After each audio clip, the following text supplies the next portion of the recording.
Hello and welcome to today's Facecast on this rather windy, rain-swept morning. We're in John's Gospel.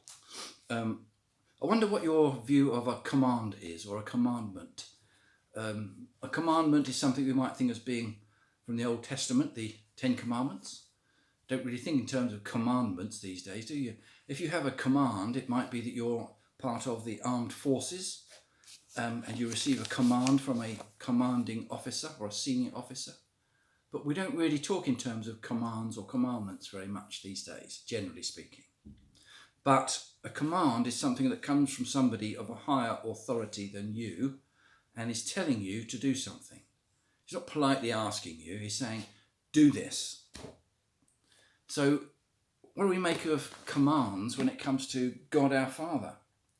Or when it comes to Jesus our Saviour? We're in John's Gospel chapter 14 and verse 15 and 21. He says something about commands. He says, if you love me, you will obey what I command. And then, whoever has my commands and obeys them, he is the one who loves me. So he reiterates what he's been saying. So commands, commandments and following them has got something to do with love.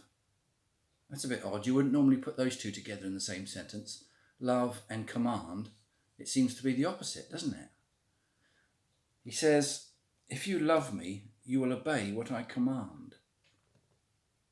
What is it that God our Father and Jesus commands us to do?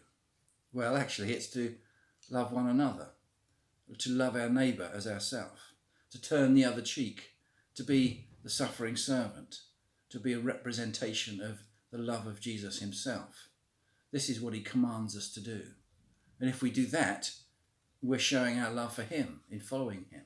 Because it's not easy following a command, either that kind of command or any kind of command.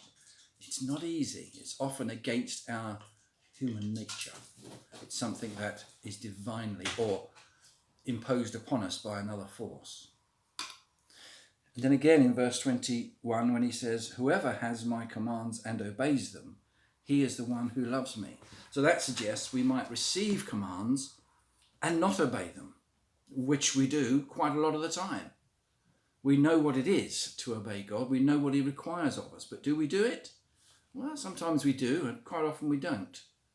He who has my commands and obeys them, he is demonstrating his love for God the Father and for Jesus the Saviour by living out those commands and living out that Christian way of life.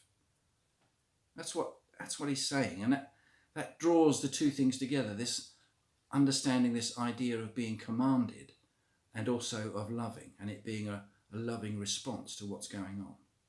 So, do you receive God's commands, first of all, which are to love your neighbour and love yourself and to love God? Above all, that's the God's commands to us, to be a person of love and therefore respect and compassion. Do you love yourself? Do you love your neighbour? Do you love God? If you do these things and you continue to do these things and live these things out, then we're obeying what God commands us to do and we're showing our love for him. What will he do in return? Hold on, you've got to do the first bit first, and then you'll find out the second bit second. No shortcuts here. Love God, love your neighbour, and love yourself. Bye for now.